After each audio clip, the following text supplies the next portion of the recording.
Está no ar. Gente que fala. Gente que fala. Tem texto e direção geral do jornalista Fausto Camui. Gente que fala. Reúne de segunda a sexta-feira formadores de opinião para discutir as principais notícias do dia. Gente que fala. Tem o selo de qualidade APCOM. Olá, olá, boa tarde. O programa Gente que Fala está começando ao vivo pela AltV, a TV da internet e também pelas redes sociais, Instagram, Facebook, nosso canal no YouTube para você, tudo para você acompanhar aqui a nossa jornada de hoje, quarta-feira, até 13h. Curta, comente, compartilhe a nossa transmissão, participe também pelo WhatsApp, 973350038 é o número, de novo, 973350038, meio-dia em ponto. Eu sou Mauro Friesman, quarta-feira os assuntos da saúde, do bem-estar e do comportamento por aqui, você conhece esse nosso espaço voltado para esses temas. Vamos então colocar em campo o nosso time de especialistas para análise e debate de tudo que for proposto por aqui. Doutora Luciana Farias, médica do trabalho, psiquiatra, ela é especialista em gestão em saúde, estratégia de saúde mental e saúde no trabalho. Tudo bem, doutora Luciana? Bem-vinda ao Gente que Fala. Agradeço o convite e é um prazer estar com todos e cumprimentar todos que estão assistindo. Obrigado pela presença, doutora Luciana. Também com a gente a nutricionista Rita Novaes, especialista em nutrição clínica parenteral, fitoterapia, nutrição esportiva, terapia quântica, e ela integra a Associação de Cirurgia Bariátrica e Metabólica. Tudo bem, Rita? Boa tarde, muito obrigada pelo convite, boa tarde a todos. Obrigado aqui pela colaboração com a gente. Também a doutora Glauci Neme, ela é radiologista, especialista em endometriose e pelve feminina do Deuboni Medicina Diagnóstica da DASA. Tudo bem, doutora Glauci? Olá, tudo bem, Mauro? Boa tarde a todos. Agradeço o convite e a atenção de todos que nos assistem. Eu apresento aqui também a doutora Paula Cian Lopes, dermatologista, ela é autora do livro Um Burnout para Chamar de Seu. Tudo bem, doutora Paula? Bem-vinda, boa tarde. Oi, boa tarde. Muito obrigada pelo convite. Eu agradeço. Então vamos lá, 12h02, nosso primeiro assunto desta quarta-feira, sempre com os assuntos da saúde, do bem-estar e do comportamento aqui pelo programa Gente que Fala.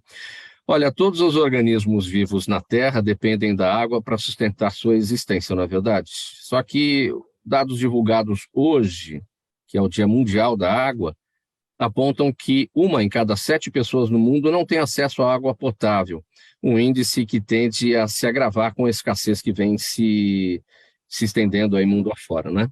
Além da sede e da fome, isso são consequências óbvias da seca, um dos retratos mais significativos é o aumento de doenças de veiculação hídrica, que são causadas por água contaminada, como diarreias, hepatite A e leptospirose. Doutora Luciana, eu começo com você a respeito desse tema. Qual que é a reflexão que a gente tem que fazer nesse momento em que a gente vê aí a escassez de água, mundo afora, a dificuldade do acesso ao produto potável, neste Dia Mundial da Água, qual a reflexão que a gente tem que fazer no nosso contexto aqui da saúde, né? É interessante, né, Mauro, que quando a gente fala de equilíbrio, a gente não pode falar nem de escassez, que é a falta, nem de uma quantidade que também ela seja, de alguma forma, desordenada.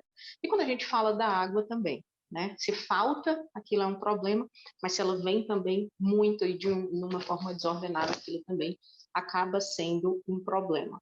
Quando a gente fala aí de enchentes e do risco, né, de contrair doenças como a leptospirose, a gente fala de uma grande quantidade de água e de uma estrutura que não está bem preparada para receber essa quantidade. Então, aí eu vejo um aspecto da nossa própria educação, né, de criar ali estruturas, não só das políticas públicas de saneamento, etc., mas também na nossa própria consciência, né, de se estruturar para esses momentos em que vai chover mais e que vai não só a leptospirose, mas o acúmulo de água, dengue, entre tantas outras, e o próprio cuidado também no sentido de entender que tipo de doenças são essas que podem acontecer e se proteger.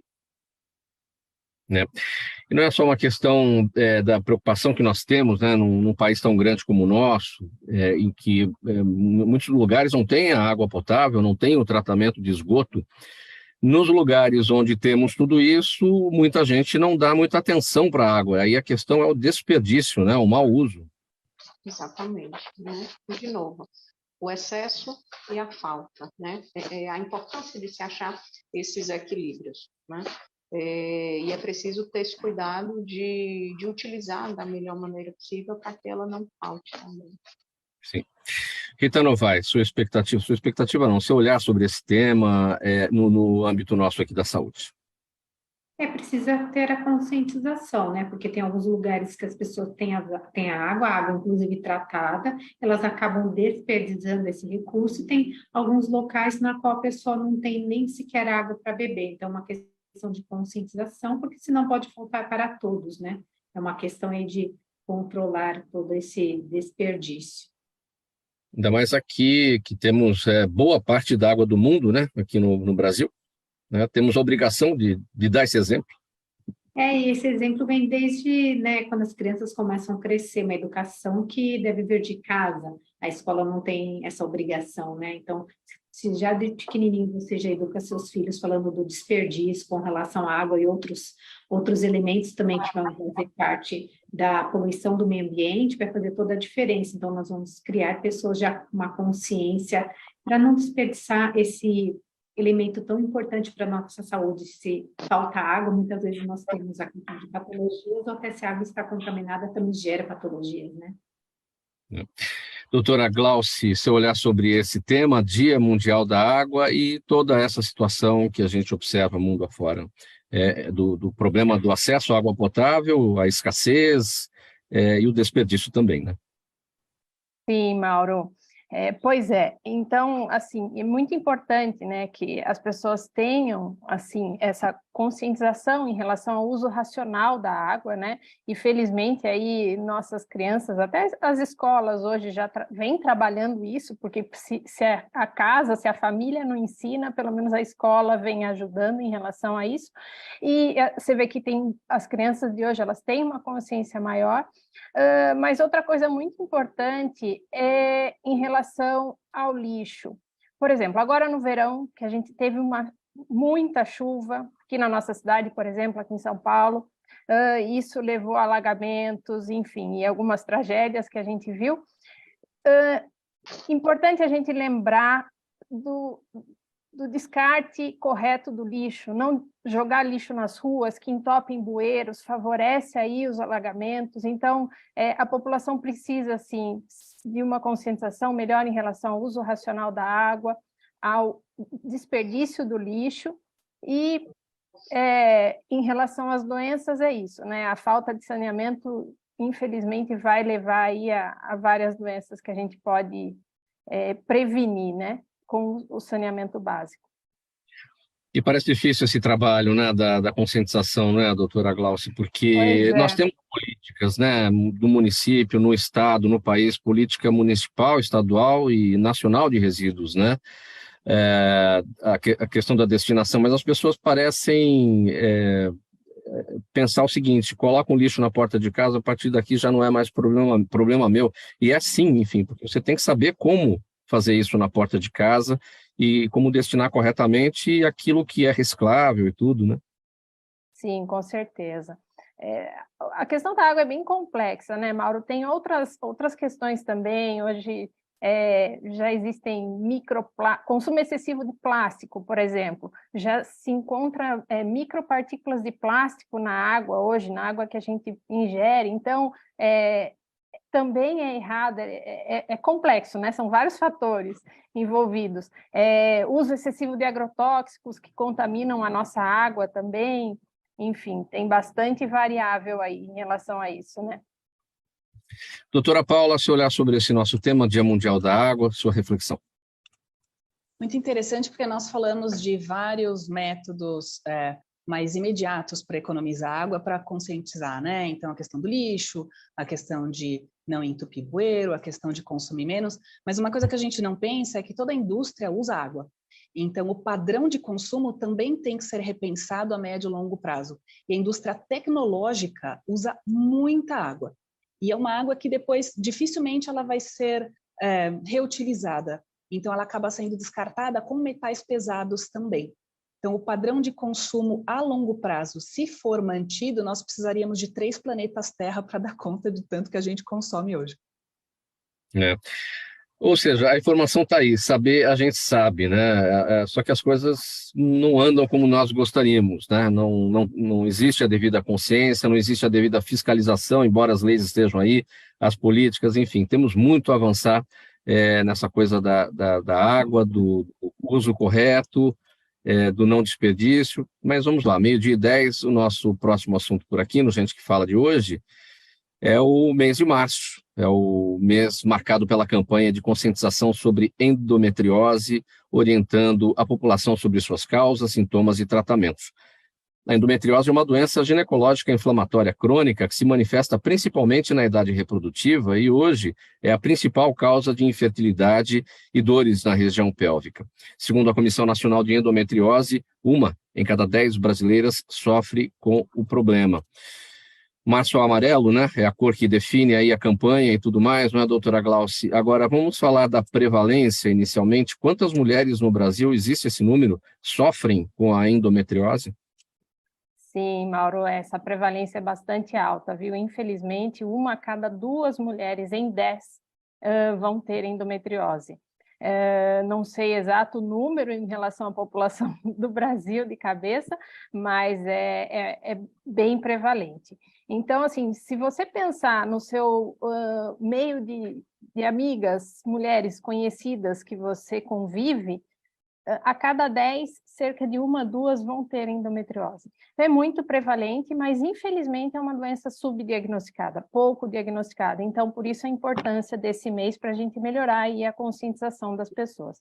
Então, falando brevemente, o que é a endometriose? Né? A endometriose é quando um tecido semelhante ao endométrio, que é o tecido que descama na menstruação, ele, por algumas teorias aí, não se sabe a causa exata da doença, algumas teorias tentam explicar esse tecido, ele se implanta fora do útero, na cavidade pélvica e na superfície dos órgãos pélvicos, levando à formação de uma inflamação, fibrose, processo aderencial entre os órgãos. Isso causa muita dor nas pacientes, na maioria, pelo menos a maioria das pacientes é muito sintomática, e os sintomas principais incluem muita cólica no período menstrual, dores para ter relação sexual, sintomas urinários ou sintomas intestinais no período menstrual. Algumas pacientes sentem um inchaço abdominal também nesse período. Hoje se entende a endometriose como uma doença inflamatória, e aí muitas pacientes sentem uma fadiga crônica por essa inflamação crônica. E infelizmente, muitas recebem um diagnóstico muito tardio.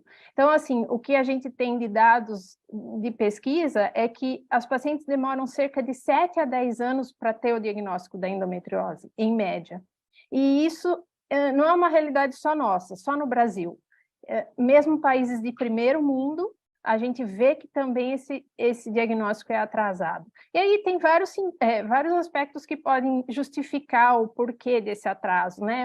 A questão de que a maioria das mulheres acha, ou pensa, ou já ouviu de alguém da família, do médico, da mãe, da irmã, que ter cólicas menstruais é normal. Não é normal. Cólicas fortes, moderadas a fortes, que prejudiquem aí sua atividade diária, limitem, né, o trabalho, o estudo, que não cessem com um analgésico simples, essa dor não é normal. E é preciso buscar, sim, um especialista para facilitar e adiantar esse diagnóstico que muitas vezes acontece numa fase mais tardia da vida, em que a doença já está mais avançada. A pergunta que não quer calar, não é, doutora Glaucia, porque há pouco diagnóstico, o diagnóstico é demorado, mas pela sua explicação, os sintomas são muito evidentes, são muito clássicos, né? Por que mesmo diante desses sintomas, o diagnóstico poucas vezes é feito, e quando é feito, demora tanto tempo? Tem alguns fatores também, Mauro. Assim, uma é a crença de que sentir cólica menstrual, por exemplo, é normal, né? E, infelizmente, muita gente ainda pensa desse jeito, muitos médicos, inclusive, encaram dessa forma. Outra é que, por exemplo, a adolescente, ela começa a sentir cólica, muitas vezes ali, a paciente que tem endometriose, muitas vezes já começa a sentir cólica ali na adolescência já.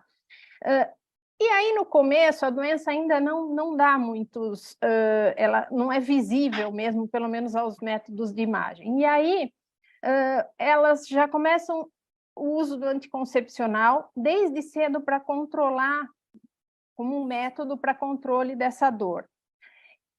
Aí, logo na sequência, elas iniciam a vida sexual, a vida adulta e continuam tomando anticoncepcional. O anticoncepcional, ele mascara o sintoma da doença. Então, por exemplo, ele reduz significativamente a dor na maioria das pacientes. Então, só que o anticoncepcional, ele não impede a progressão da doença, a evolução. E aí, o que acontece? Muitas mulheres acabam tendo o diagnóstico depois na fase em que querem engravidar, porque aí elas começam a param um anticoncepcional para tentar engravidar e começam a ter alguma dificuldade. E aí que o diagnóstico começa a ser pensado, entendeu? Então, o uso aí do anticoncepcional como método de controle da dor, ele é efetivo, mas ele não impede a progressão da doença e acaba também atrasando o diagnóstico. Além disso, o diagnóstico da doença não é fácil. A gente precisa de métodos de imagem um pouco mais especializados, com radiologistas mais especializados para fazer o diagnóstico.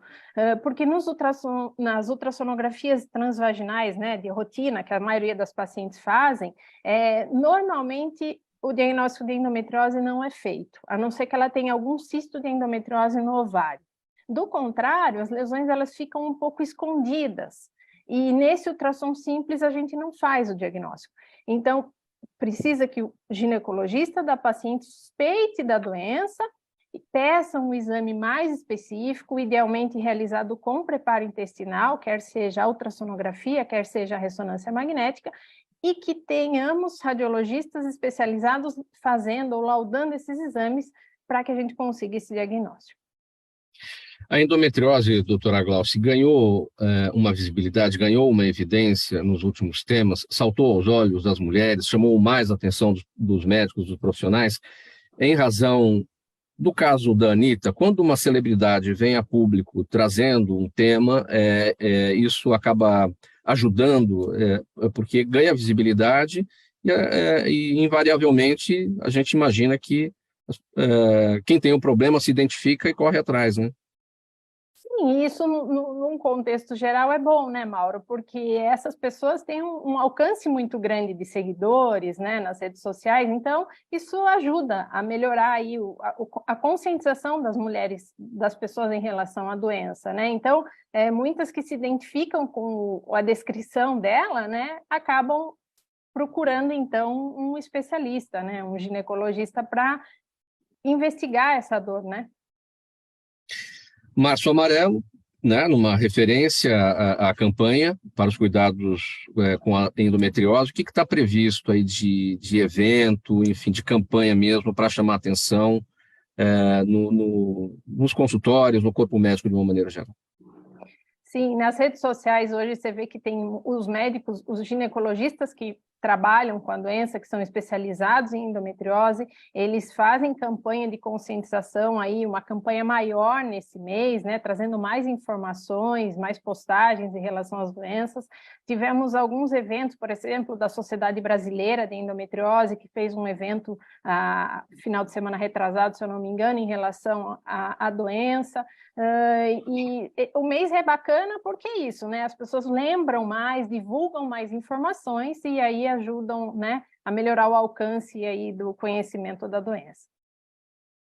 12h18, programa Gente que Fala, edição de quarta-feira, com os assuntos da saúde, do bem-estar, do comportamento, ao vivo aqui pela OTV, a TV da internet e também pelas redes sociais. Nosso próximo assunto: cada vez mais se discute na sociedade a relação dos alimentos com a saúde das pessoas e a sua relação com a prevenção e colaboração para o surgimento de doenças. A nutrição tem um papel importante na prevenção e no desenvolvimento de doenças, principalmente o câncer. A crença popular diz que o câncer pode ser alimentado pelo que comemos, mas, assim como as receitas milagrosas que prometem curar a doença, eliminar certas substâncias do cardápio sem a devida orientação pode ser um ato perigoso. Rita Novaes, bom, já não é mais uma crença popular, né, que o câncer pode ser alimentado pelo que comemos. Já temos evidências científicas a respeito disso, né? Afinal, o que comemos, né? O câncer pode ser alimentado por aquilo que comemos, né? Com certeza. Hoje em dia, a nutrição é cada vez mais personalizada. Então, nós temos a epigenética, que vai fazer com que, se você tem aquela possibilidade de ter aquele gene ali atuante de uma patologia, no caso do câncer, ele pode vir à tona. Então, é muito importante fazer os exames personalizados. Eu trabalho muito com exame de sensibilidades alimentares, junto com o exame de microbioma. Então, através disso, eu vou fazer a elaboração, a orientação dos alimentos que as pessoas devem consumir, porque eu posso consumir o mesmo alimento que um colega, mas o colega não inflama com aquele alimento. Então, uma questão de identificar esse alimento, tratar da questão do microbioma, que é a flora intestinal também, se ela não é uma flora adequada, que não tem a ver se a pessoa vai no banheiro ou não, mas se você não tem uma flora intestinal do bem no seu intestino, ele pode ser um fator também determinante pela questão desse câncer. Claro que aí todo mundo já sabe, né, que açúcar, fritura, molhos, né, alimentos inflamatórios, muitos lanches são alimentos ali que são prejudiciais e podem propiciar o aparecimento aí de câncer, principalmente aí se a pessoa tem uma predisposição a um câncer, principalmente intestinal, coisa que hoje tem aumentado muito. Então, a gente tem o papel da nutrição cada vez mais que tem que ser personalizado e individualizado. Eu não posso prescrever a mesma coisa e nem a pessoa copiar o alimento, a dieta do vizinho, porque com certeza não vai dar certo. Nós somos seres parecidos, mas nós metabolizamos de formas muito especializadas, né? Então tem que levar isso tudo em consideração. E o que é muito importante, o que nós pensamos, aquilo que nós pensamos, muitas vezes nós vamos gerar algumas informações que vão fazer mal para o nosso corpo. Então, o alimento vai fazer toda a diferença, mas o meu sentimento em relação à minha vida, o que eu faço, é muito importante também ser levado em consideração. Quando, às vezes, você introduz um alimento para uma pessoa, ela tem um preconceito daquele alimento, então aquele alimento, em vez de trazer benefícios, vai trazer malefícios. Então, orientar o paciente por que você está colocando aquele determinado alimento e qual vai ser o benefício. Senão ele vai falar assim, eu fui na Nutra, ela colocou lá X alimento, esse daqui eu não gosto, deixa de lado. Então, tem um benefício, um foco ali que vai fazer toda a diferença para esse paciente, né? Agora, Rita, como é que se faz esse trabalho personalizado, né? Porque é o que você falou, né? Não adianta olhar a dieta do vizinho, porque a dieta dele é a dieta dele, a nossa é a nossa. Qual é o ponto de partida para esse trabalho? Na verdade, o paciente, quando ele vem no consultório, eu vou fazer a solicitação de exames para verificar a questão de metais pesados. Eu faço outros exames genéticos, né, como eu falei, para a gente verificar a questão tanto de sensibilidades, como hoje a gente tem exames específicos na área de nutrição, para verificar essa questão de qual a predisposição genética, e aí vou fazer todo o processo de detoxificação, se necessário, as vitaminas que muitas vezes você tem no paciente com câncer, ela tem carências nutricionais, porque não existe patologia sem carência nutricional. Você tem um aporte aumentado também dos metais pesados. Então, eu vou tratando a pessoa por partes. Eu falo para ele que a consulta, numa consulta, e vou embora pelo cardápio. Na verdade, você vai começando as orientações, você vai solicitando os exames e você vai fazendo todo um protocolo para o paciente. Você vai passando, próxima consulta, vamos trabalhar isso. E a gente vai trabalhando e acrescentando alguns alimentos, porque é difícil as pessoas, pelos hábitos que elas têm, retirarem alguns alimentos. Eu digo, se você come o que todo mundo come, você vai ter a doença que todo mundo tem. Então, mudar hábito, mudar comportamento é muito importante.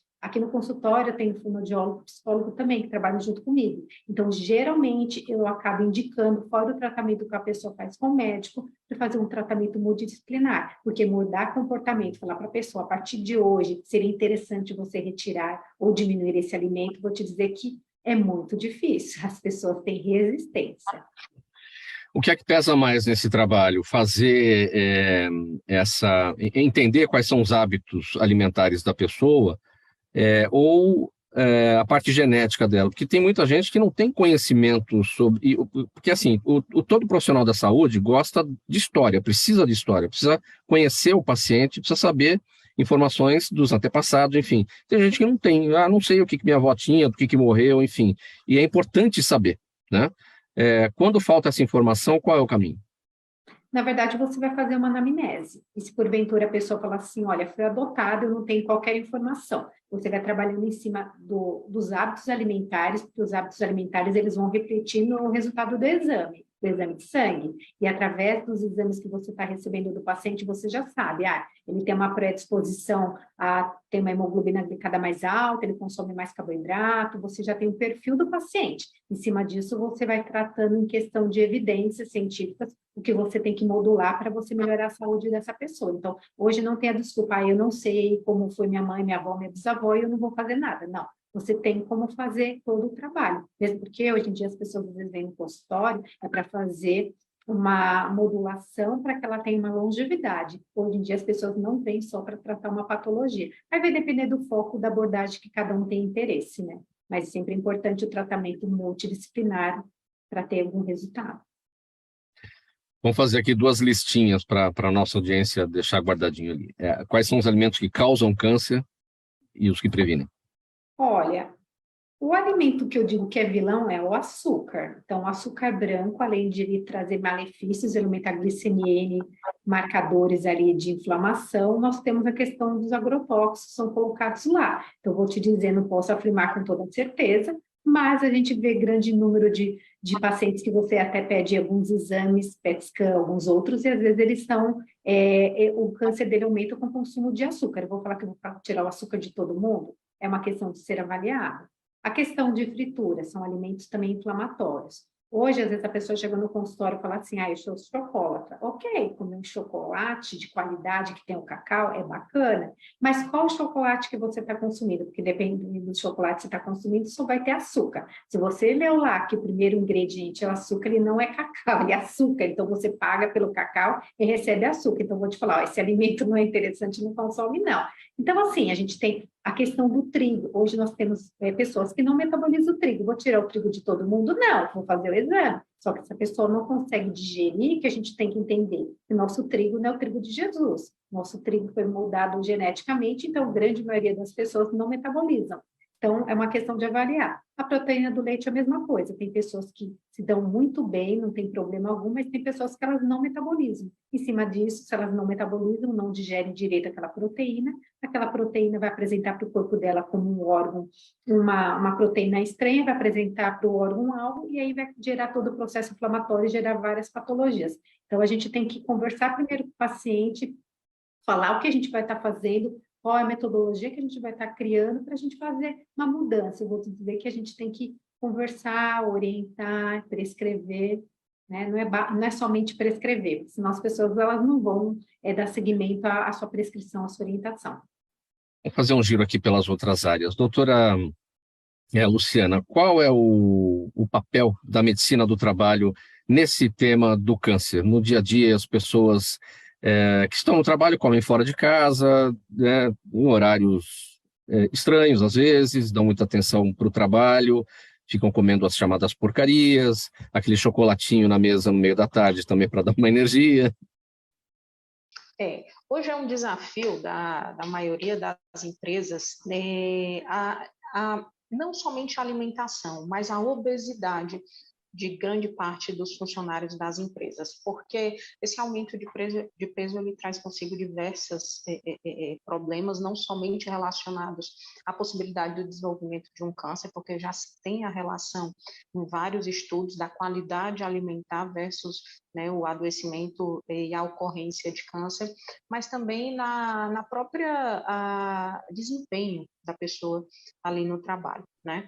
E, consequentemente, a longo prazo, aquilo pode se transformar em outras doenças piores, pressão alta, diabetes, enfim, e que para as empresas, né, também é prejudicial, porque aumenta o absenteísmo, aumenta o presenteísmo, enfim. e diminui bastante a qualidade de trabalho daquele profissional. Mas pensando no ponto de vista principalmente de saúde e de cuidado, hoje nós temos muitas empresas que estão focadas em programas, né, de combate à obesidade e de qualidade de vida. Alimentação de qualidade, atividade física e realmente o desenvolvimento de hábitos saudáveis que diminuam a chance não somente do câncer, mas de diversas outras doenças. Doutora Paula, como é que esse tema chega no seu consultório? Dentro da dermatologia, todo alimento que causa inflamação, ele vai refletir na pele, né? E uma das principais queixas é acne. Então, as pessoas que consomem muito açúcar ou laticínio em exagero, costumam ter uma fermentação no estômago, isso gera um processo inflamatório no intestino também, e a pele reflete. E aí é interessante porque hoje em dia as pessoas chegam no consultório já querendo tomar isotretinoína, como se fosse tomar um tic-tac.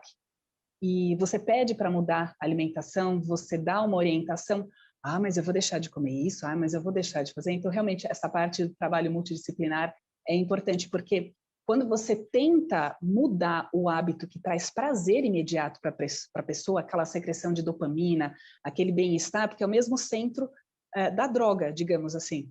A pessoa fica, mas eu queria tanto, mais fácil tomar o remédio. Sim, você vai tomar o remédio, mas depois pode voltar porque você não mudou o seu hábito, a causa do problema, né? A doutora Paula vê o paciente por fora, porque isso se reflete na pele, e a Glauce vê o paciente por dentro, né, pelas imagens. O que você vê lá, doutora Glauce? Pois é, Mauro. A obesidade pode levar ali alguns problemas mesmo, né?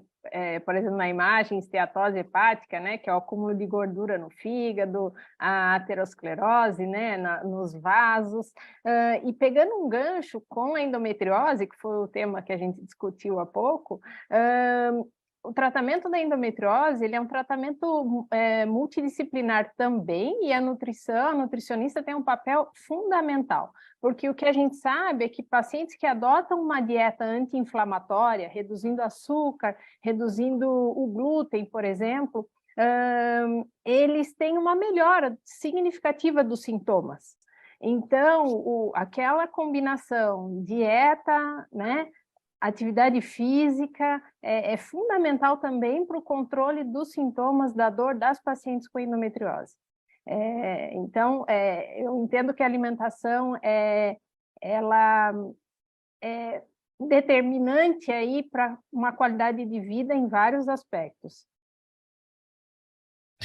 12h31 agora, minha gente. Programa Gente que Fala, 32, faltando 28 minutos para 1h da tarde. Programa Gente que Fala vai dar uma paradinha, intervalo, mensagem do nosso apoiador, golinho de água para cada uma de vocês. Afinal de contas, hoje é o Dia Mundial da Água, não podemos faltar com ela. E a gente volta em seguida com mais temas por aqui.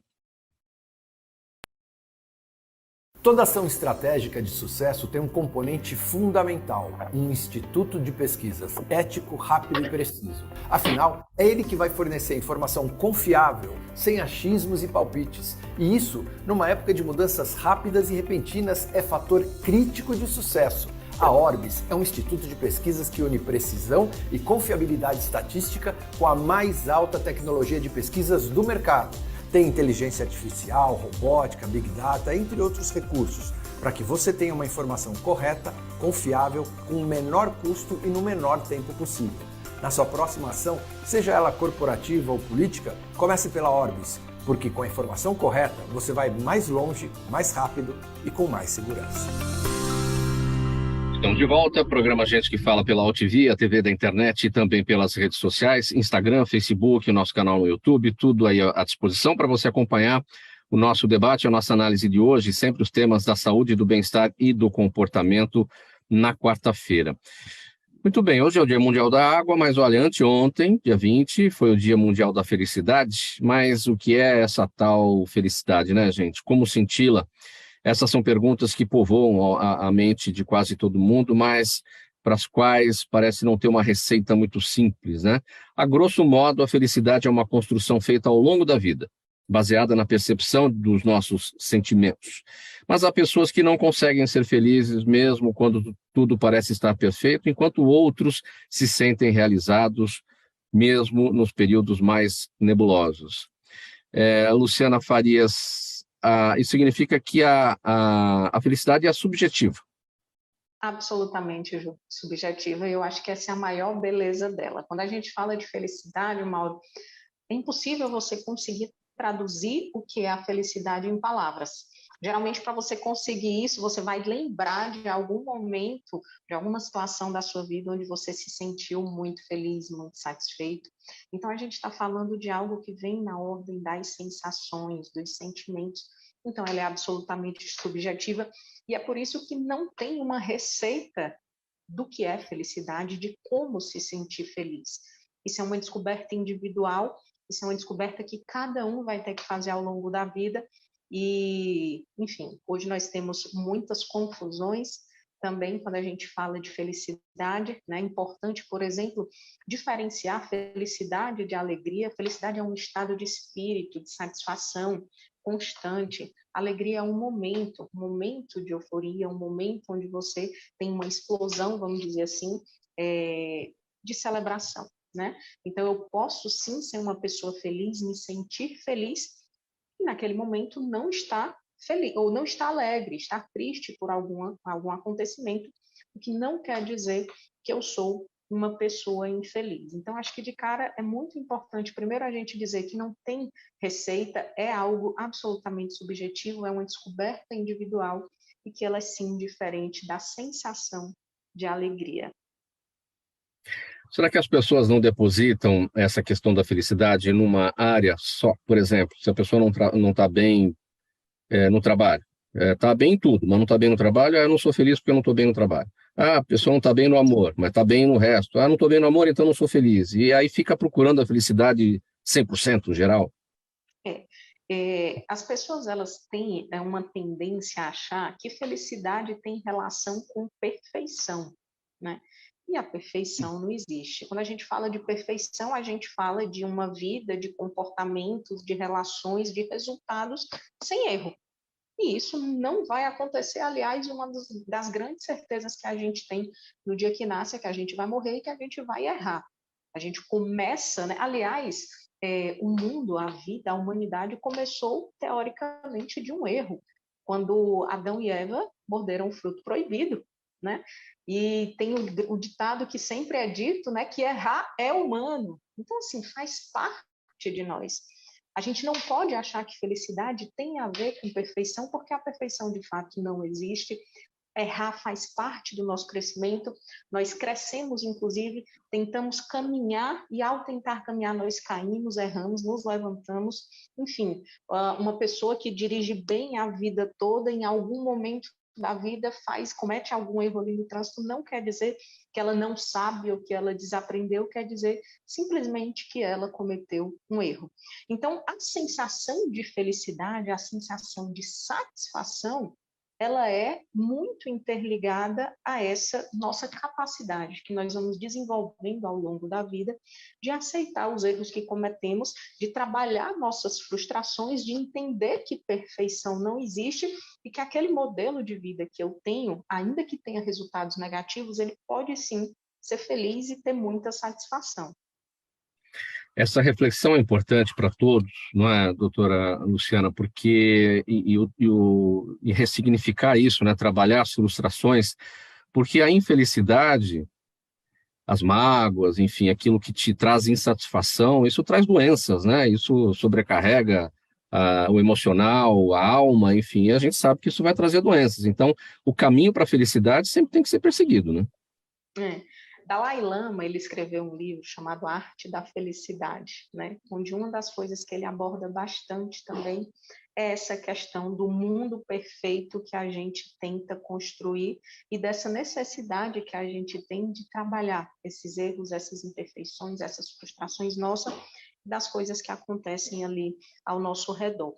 É importante pontuar, Mauro, que as pessoas, principalmente a pandemia acelerou muito isso. A gente sabe que a pandemia aumentou muito os casos de adoecimento psíquico, de adoecimento da mente, mas também teve um ponto muito interessante, e aí eu faço até um link para falar também sobre isso em relação ao trabalho.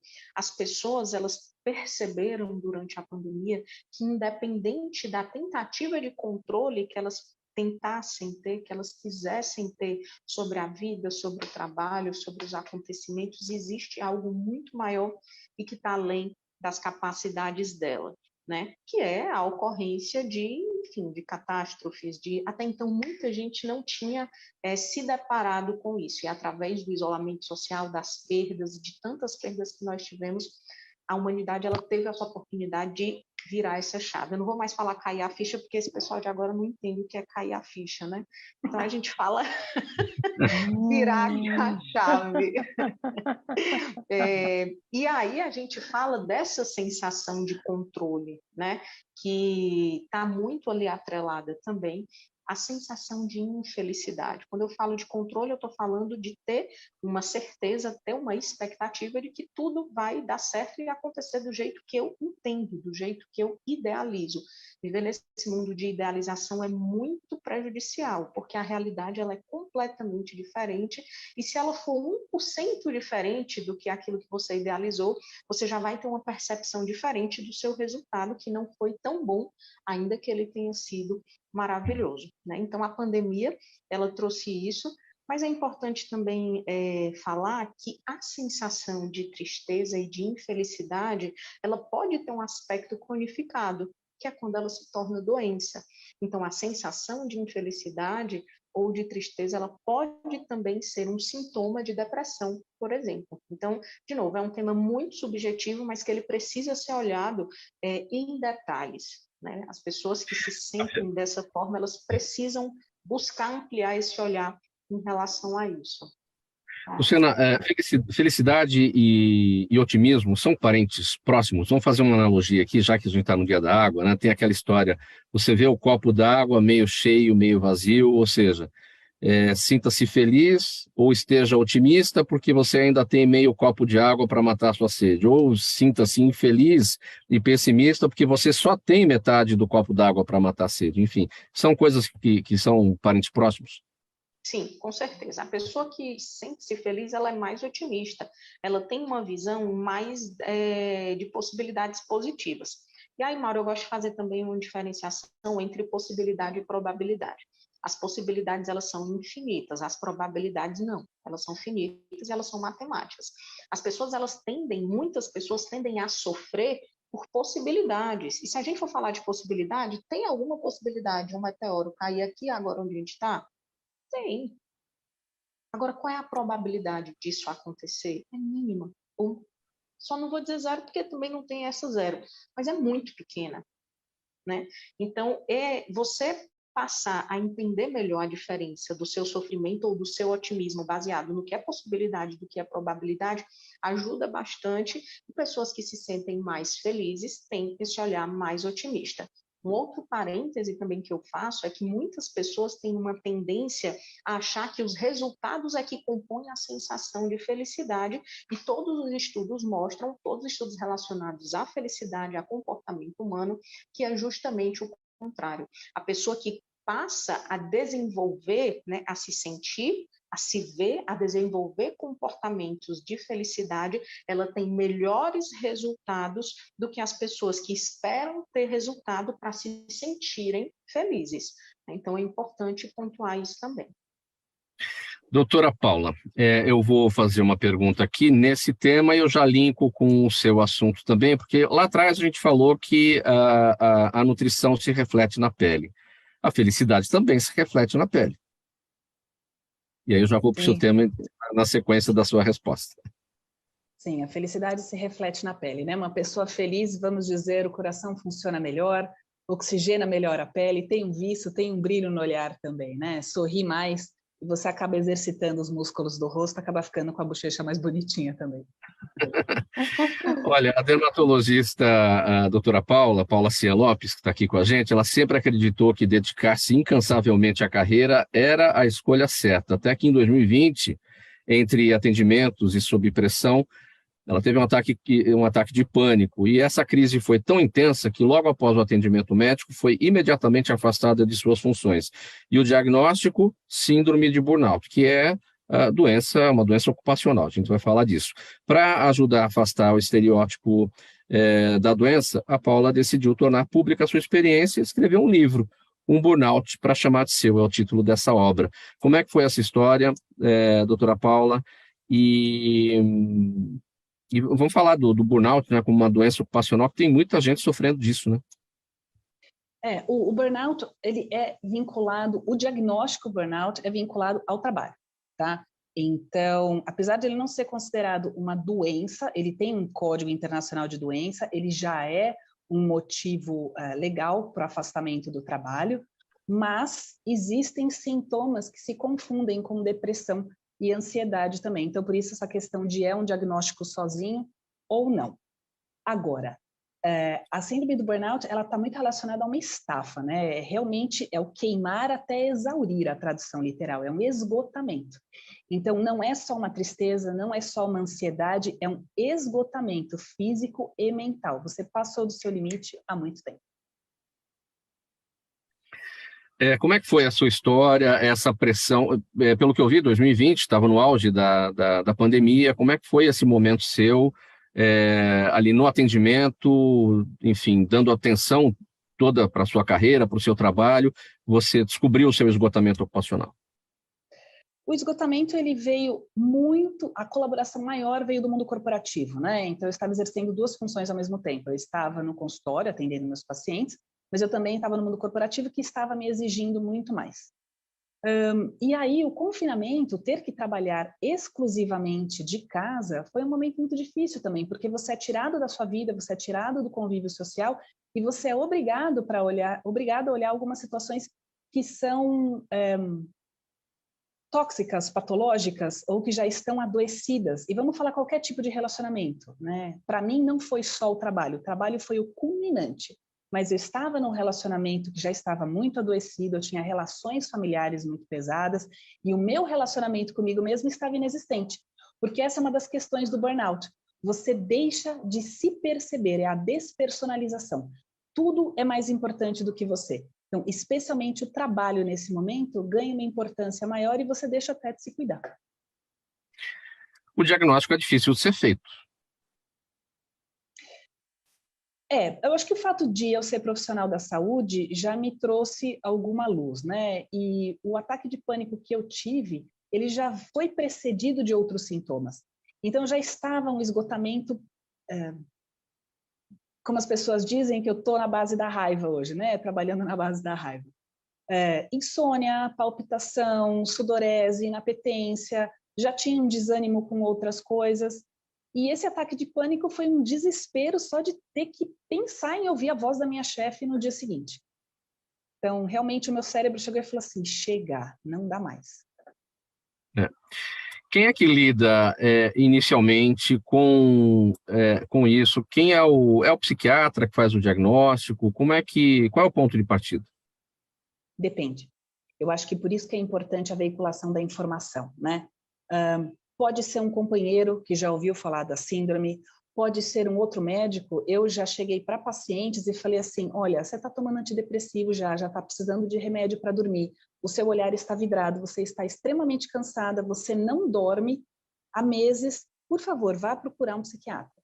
Então, a porta de entrada para tratamento seriam profissionais de saúde mental. Então, você procurar um psicólogo e um psiquiatra, mas a lebre já pode ser levantada por qualquer outra pessoa. O que você fez? Como é que você está hoje? Como é que está o seu dia a dia? E o que você descreve na obra, no seu livro, Um Burnout para Chamar de Seu? O livro foi uma ferramenta terapêutica, né?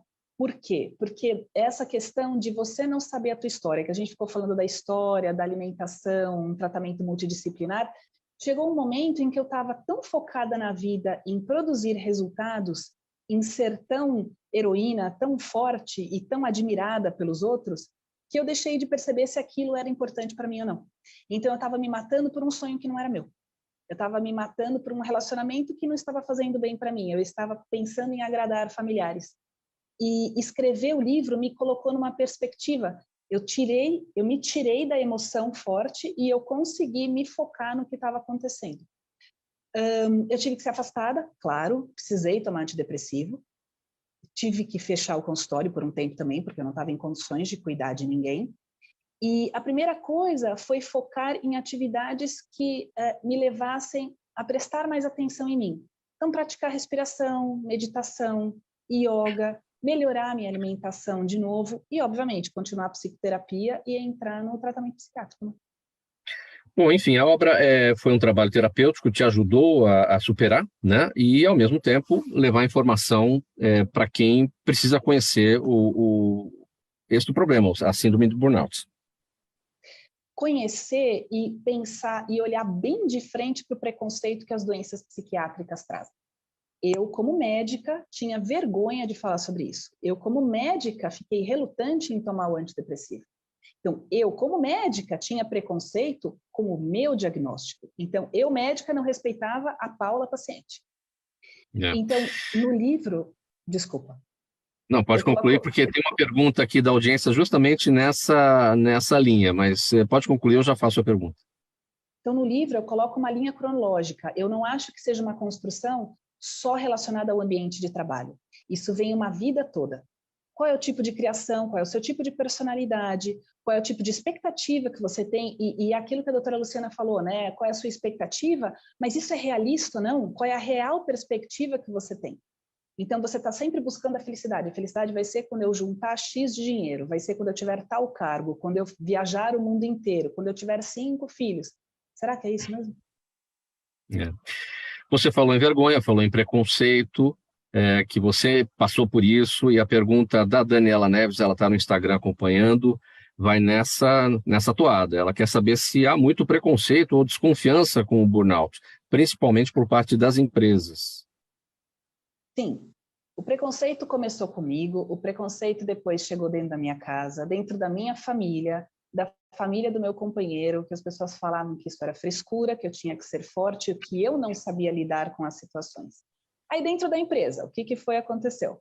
Passei em consulta com o médico do trabalho para ser afastada, claro. Qual foi o conselho que eu recebi? Olha, eu acho bom você fazer terapia, porque o ambiente da empresa não vai mudar. Então, a segurança do trabalho também é interessante, como sim, nós sabemos que existem problemas. O RH, sim, nós sabemos que existem problemas, mas talvez você não esteja tendo empatia com a sua chefia. As pessoas fazendo terapia, chorando na frente do computador, a equipe, não era só a Paula, tomando remédio para dormir, mas você que tem que se adaptar, porque a empresa não vai mudar. Essa pergunta da Daniela Neves, acho que dá para fazer também aqui para a doutora Luciana, né? Principalmente por parte das empresas, como é que essa questão do preconceito, da desconfiança em relação ao burnout? Só fazendo também um aditivo à fala da doutora Paula, a felicidade no trabalho, ela também está ali atrelada à sensação de satisfação que se tem, né, com o que se faz, com o propósito, com a descoberta do motivo pelo qual você faz aquilo. As empresas hoje que conseguem ter índices altos de satisfação no trabalho, felicidade no trabalho, elas conseguem ter 50% menos de acidente e 300% a mais de inovação. Isso foi, inclusive, uma pesquisa de Harvard. Tá? Em 2021, a ONU lançou um pacto global do movimento Mente em Foco. Nós temos poucas empresas ainda que aderiram e assinaram esse pacto, mas já é um movimento que vem e se faz necessário. E por que eu estou falando essa introdução? Porque, de fato, ainda há muito estigma em relação a tudo isso. Com o novo CID, o CID-11, já existe, né, a síndrome de burnout descrita ali como um processo de adoecimento relativo a condições laborais, mas sim, existe falta de informação, existe preconceito, e hoje o que as empresas, algumas empresas ainda, infelizmente, têm tentado fazer é criar um sistema onde isso pode ser trabalhado de forma preventiva, de forma cultural dentro da empresa e que seja feito o diagnóstico correto e para que esse paciente ou esse colaborador ele possa dar o tratamento correto, não somente quando aquilo já se transformou num grande problema. Do ponto de vista de consultório também, eu vejo muito isso acontecendo. Os pacientes que buscam logo no início, eles conseguem ter um processo de recuperação mais rápido, inclusive de retorno ao trabalho, que na grande maioria das vezes pode ser necessário esse afastamento, do que os que deixam para o último momento, quando de fato a sensação de fundo do poço chegou. Doutora Luciana, o Leandro Góes no Facebook te pergunta como anda a saúde mental dos trabalhadores brasileiros e se é possível observar alguma mudança naqueles que passaram a trabalhar em home office. Sim, o processo de home office ele tem sido estudado agora. Nós temos ainda dados muito recentes, né, mas nós acreditamos que nos próximos anos teremos dados mais consistentes em relação a isso. O home office ele passa por um processo de mudança junto com a pandemia, o que pode também dificultar ainda mais, né, a clareza desses dados. Mas as pessoas elas primeiro tiveram um problema em aprender a trabalhar em home office, porque até então elas não sabiam essa modalidade, e quando elas aprenderam a estruturar toda a rotina de vida e de trabalho delas, que ficou melhor, não precisar mais pegar 2, 3 horas por dia de condução, conseguir associar uma atividade física, porque fica ali do lado de casa, enfim, elas precisaram e estão fazendo esse movimento de retornar às atividades presenciais. O que eu posso te dizer consistentemente em relação a isso é que o mundo, não somente o Brasil, mas o mundo está passando por um momento de solicitações de demissão, tá? Onde muitas pessoas não estão conseguindo voltar novamente para um sistema de trabalho absolutamente presencial, que não seja híbrido ou home office, e isso está prejudicando a qualidade de vida delas e saúde mental e está gerando um aumento dos pedidos de demissão. Então, essa relação ela ainda está sendo descrita e estudada, mas nós já sabemos que está acontecendo. Rita, o Jaime do Jardim Bonfilholi, ele pergunta quais são os efetivos benefícios dos complexos vitamínicos para a nutrição. Eu acho que eu sei que ele tem uma preocupação, porque a gente já tratou desse tema aqui por diversas ocasiões, o Jaime sempre participa com a gente, sempre fazendo perguntas, porque temos a importância aí dos complexos vitamínicos, mas a gente precisa fazer um acompanhamento, ver se... tem gente que vai na farmácia e compra tudo que é vitamina sem saber se precisa, e você não pode mandar vitamina em excesso também. Na verdade, precisa fazer uma avaliação. Eu não gosto de vitamina de A a Z, porque assim, as vitaminas, para serem absorvidas, elas precisam do sinergismo. Muitas vezes uma vitamina depende da outra para ser absorvida. Então, eu acho mais prudente fazer toda a avaliação, toda a anamnese, solicitar os exames para ver o que está faltando para fazer a prescrição. Essa questão de comprar uma vitamina lá da farmácia sem qualquer orientação, ela pode sumir, subir uma vitamina que realmente está alta sem necessidade. Então, não acho tão bacana, mesmo porque ela vai gastar e não sabe que está precisando daquilo. Então, é melhor procurar a orientação. Legal, tá aí a pergunta respondida então, Jaime, aqui pela Rita. E a pergunta agora para a doutora Glauci, da Priscila Oyama, aqui pela UTV, como andam os avanços da tecnologia no que diz respeito ao diagnóstico precoce do câncer ginecológico? É Priscila, né? Priscila, vamos lá. Priscila Oyama, Assim, os cânceres, assim, eles não são iguais, né? Cada câncer, por exemplo, câncer de colo de útero, a melhor estratégia para rastreamento ainda é o exame de Papa Nicolau com a coleta de células ali do canal cervical. Depende muito do tipo de câncer, né? Câncer de endométrio, a gente não precisa fazer rastreamento de câncer de endométrio em pacientes jovens, que não têm uma prevalência dessa doença. Então, essas pacientes vão ter que fazer uma busca por esse diagnóstico numa fase mais tardia da vida, né?